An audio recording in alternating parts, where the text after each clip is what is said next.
Okkara med Mads Jakobsen ombord i det en av danska fyrirtøkker som selger heggene. Han sier seg ha et helt særlig slag av heggene som badnagerne kanskje kunne bruka. Mads ringer nu til Milnehuset i Klaksøk for å vite om tei og ahoaie og de helt særlige heggene som han har bjåa. Ja, Hanna. Goddag. Hallo. Det er Mads Jakobsen fra Hopperup Hegn. Fra hvem? Hopperup Hegn. Taler jeg med lederen af Milnerhuset? Ja, du gør. Ja. Se, vi har nu her i mange år udviklet en del det her elektriske hegn til dyr. Elektriske hegn til? Dyr. Dyr? Ja, heste ja. Og alt det der. Ja. Og vi har sidenhen fundet ud af, at det er utrolig praktisk til en børnehave. Jo. Til at holde børnene inden dør. Eller inde på grunden. Okay. Ja. Og hvad siger du til det? Skal du have nogle elektrisk hegn til børnene? Nej, det er ved Gud, jeg ikke skal. Nå, men hvorfor ikke det? Hvorfor ikke det? Det lyder fuldstændig... Er det en vits? Nej, bevar mig vel da. Nå, altså det bliver altså godt nok noget til, hvor jeg skal se og høre noget mere om, men...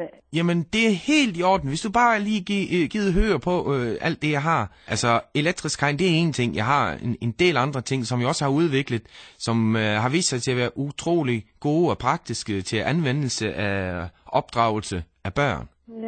Ja, altså...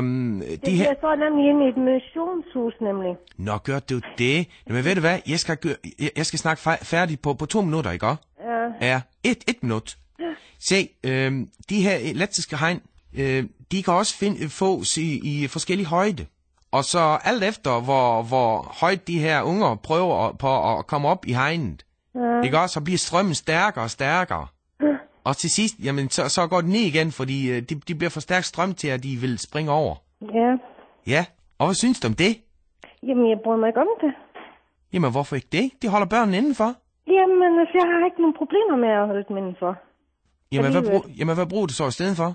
Ganske almindeligt hegn. Og det duer? Ja. Jamen, altså, vi har solgt en del hegn i Danmark. Jamen, altså, vi har en på Højbro Plads, der bruger sådan noget. Ja, med ganske god effekt. Hvad? Med ganske god effekt. Ja, okay. Ja. Men se, altså, jeg har, altså, det her kører lidt i en tilbudspakke, det her, ikke? Så vi har også nogle andre ting. Hvad siger du til et par dåser tåregas? Er det et skjult kamera, eller hvad? Nej, bevar mig vel. Vi snakker i telefonen. Ja. Og så... Nej. Men et af de bedste ting, vi har, det er de her gummirum. Så når de her travle unger skal rasse ud, ikke også, så bliver de lige smidt ind i det her gummirum, og så rasser de ud der.